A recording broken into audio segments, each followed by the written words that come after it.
Hello and welcome to Exps520 and Exps820. My name is Paul Deschon. I will be your instructor for this semester. I want to take some time and go over the syllabus. This is an entirely online course, so by going over the syllabus this way, you'll have an opportunity to hear my inflection and give some personality and give some context to the syllabus. The syllabus is very important. It's important you read all the way through the course. So let me begin here, and I'm going to try to be as brief as possible. These videos run long when I make them, but I'm going to be as brief as possible. So in this course, you're going to conduct an action research project, and you're going to learn about the history and current applications of action research. You're going to need the Mills textbook, which is this one right here. I should have that at the bookstore. It may be reversed in selfie video now that I look at that. But check with the bookstore. And then there's a number of resources, a lot of learning resources embedded in the course in Canvas. So this course was previously taught by a number of people, including Dr. Everett, the chair at U of M Dearborn Wright College of Ed. So you have the benefit here of both worlds. We're using Dr. Everett's shell, or course design, which is incredibly elaborate, has a tremendous amount of learning opportunities, and then I am going to bring my perspective to that as well. And so you'll have the benefit of basically having two teachers in this course. I am the instructor from this course, but I do give all the credit to Dr. Everett for designing much of the course. So to that end, if you look at the Blackboard shell, or the Canvas shell, you have under modules, each week there'll be a learning module, and we have 14 modules. Each week there are 5 aspects to each module: engage, explore, explain, extend, and evaluate. And this is the 5E model. And if you've never seen it before, it takes a little while to get used to, but the main thing I'd encourage you to do is at the beginning of each week, go to the module and kind of read through all 5 of them and get an overview to see what your workload is for the week. I do have, if you look at page 4 of the syllabus, I've done my best. I think I've done a pretty good job organizing this all one page at a glance. There are 14 instructional weeks. I don't count the week of spring recess or finals.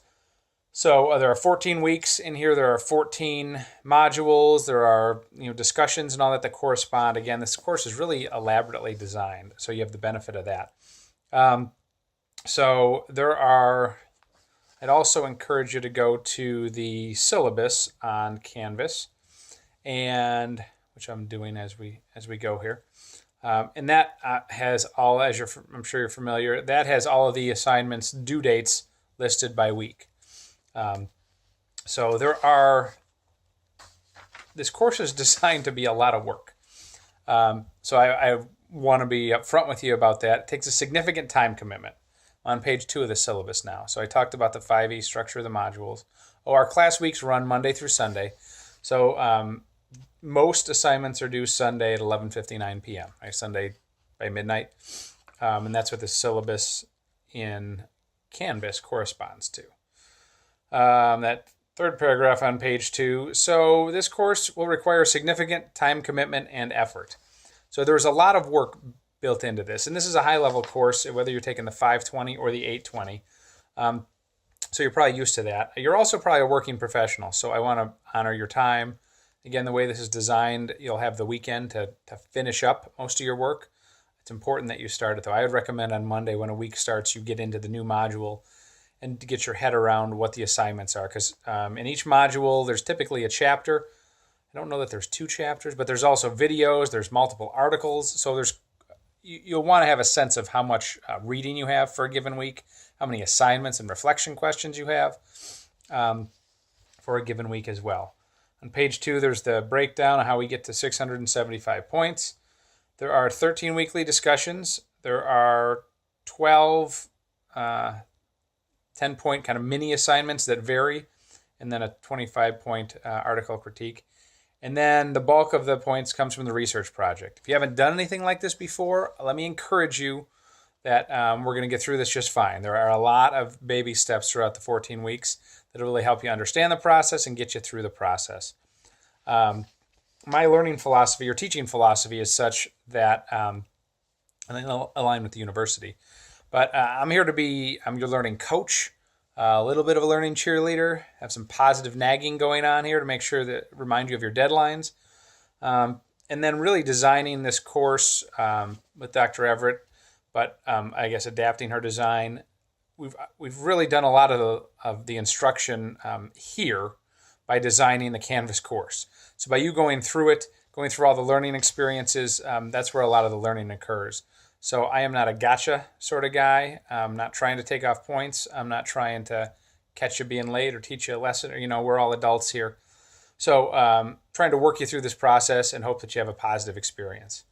As far as the assignments go, so there's a weekly discussion. The first week there's 2 discussions, but there's a weekly discussion, and you'll have Monday through Friday to put your initial post in, and then you'll have Saturday and Sunday to do 2 replies in order for you to get your full credit.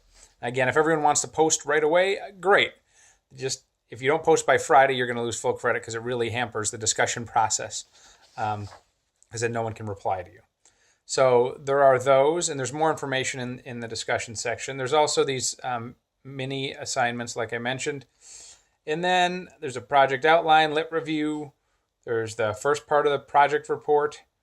And then there's the action research paper. So that's the overview. I just want to give you a little heads up before we close here. So this week, week 1, you have a traditional discussion and some reflection questions. You also have a personal introduction discussion. So we're going to use the same deadlines. All of the discussions, though, your first post is due by Friday, even though it says in here, because I can't put 2 due dates in the same assignment.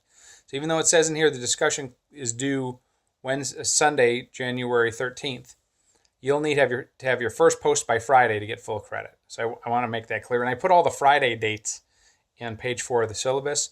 So that's kind of your master guide and your overview to look at. Is at page 3 of the syllabus. So discussion number 1.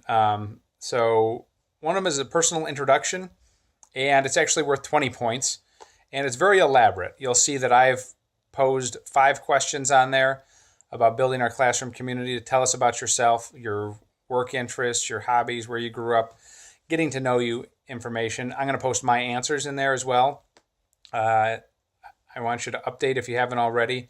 So we have a current picture of you so we can build this community so we know who we're talking to with our pictures. And then if you can do a video. So if you do a video response, you get extra credit.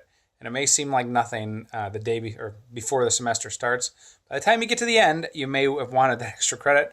And the video really does add a lot of character, I believe, to get some personality from all of you. So I would encourage you to do that in the discussion, in the personal intro discussion section. Again, read it carefully. There's a lot of details in there. There are 5 questions you're answering. Most discussion weeks, there's 1 question you're answering. So this week you're answering 5 or 6, I guess. The other discussion for this week is the traditional discussion, and it's answering this one. You have 3 questions to answer, and it's about possible topics for your research project. And then it gets the discussion flowing, just brainstorming.